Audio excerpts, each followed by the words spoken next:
The Shobashebane massacre began at dawn on Christmas Day in 1995 in the hilly area near Port Shepstone.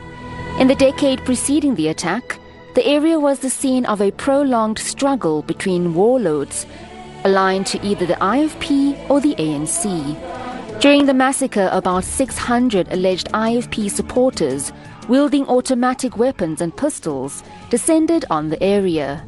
19 people were killed and hundreds injured. The survivors left permanently maimed.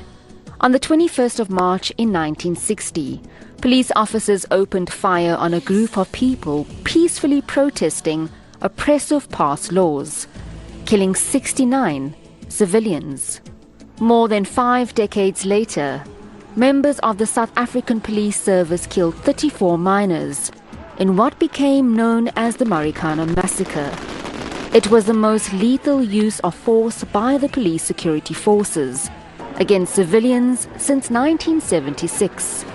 The massacre has also been compared to the Sharpeville massacre. More than 20 South Africans were killed during the unrest in Phoenix.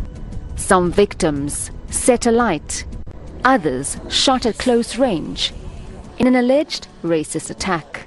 The dictionary definition of a massacre is the killing of multiple individuals and is usually considered to be morally unacceptable, especially when perpetrated by a group of political actors against defenseless victims.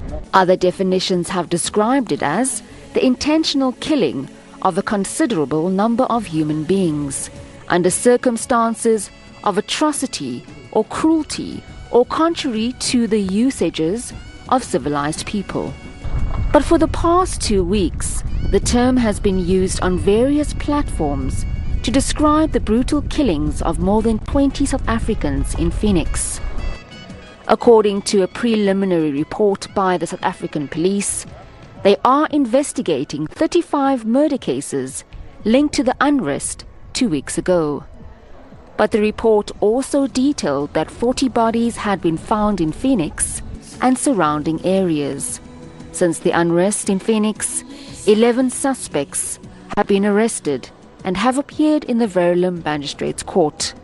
Most victims were allegedly killed by vigilante groups who claimed they were protecting the area.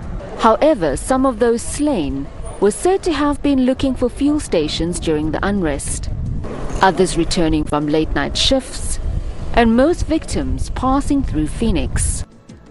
But is this term being used loosely? Experts share their views.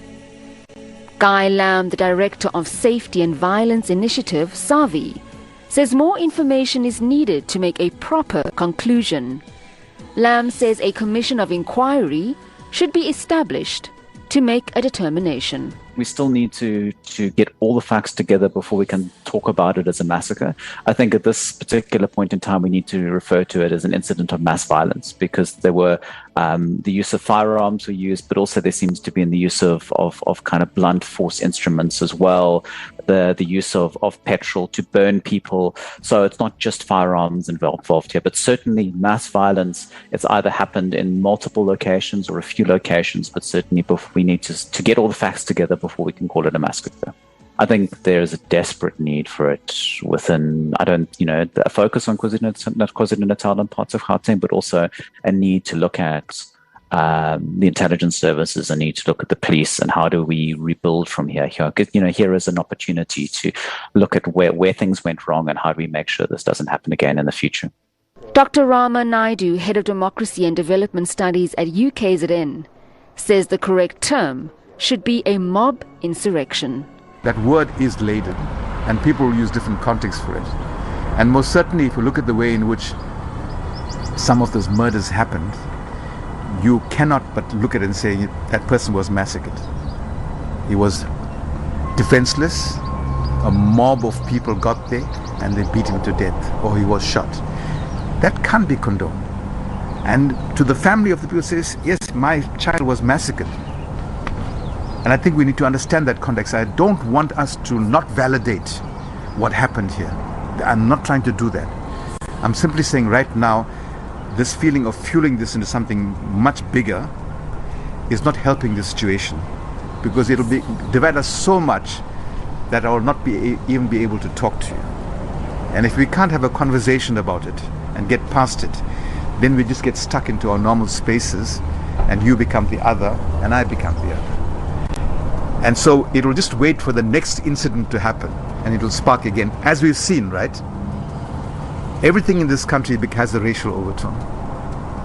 So every incident that happens, immediately the race thing comes, because as a nation, we have not really created spaces to talk about these things in powerful ways, to share our hurt, our pain, our fears, our joy. David Bruce is an independent researcher specializing in policing and public security. He has written extensively on police violence in South Africa. From 2016 to 2018, he was a member of the panel of experts appointed by the Minister of Police on the recommendations of the Marikana Commission of Inquiry. Bruce believes that the weakness of police accountability in South Africa contributed to widespread panic. Instigators who were responsible for creating that climate of chaos. There was what appears to have been some type of insurrection taking place.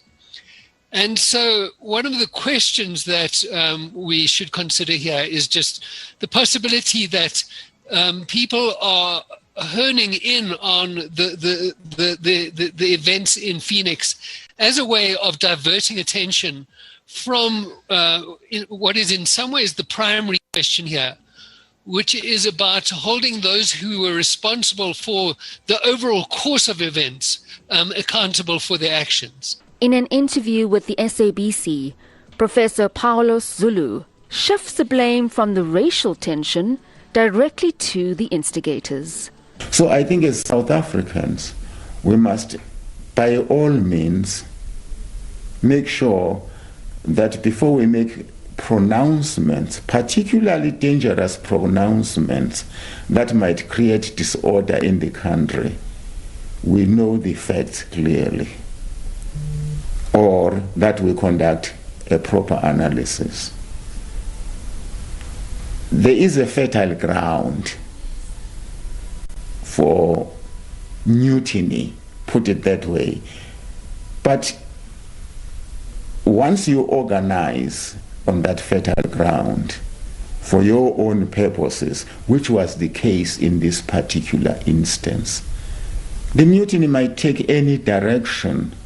But for the many families left to pick up the pieces, the correct wording, however deemed fit, will never bring their loved ones back. And for some, it will forever be a painful reminder, much like many of the other tragic events that saw the senseless killings of South Africans. Jade Lee Paulser, SABC News, Durban.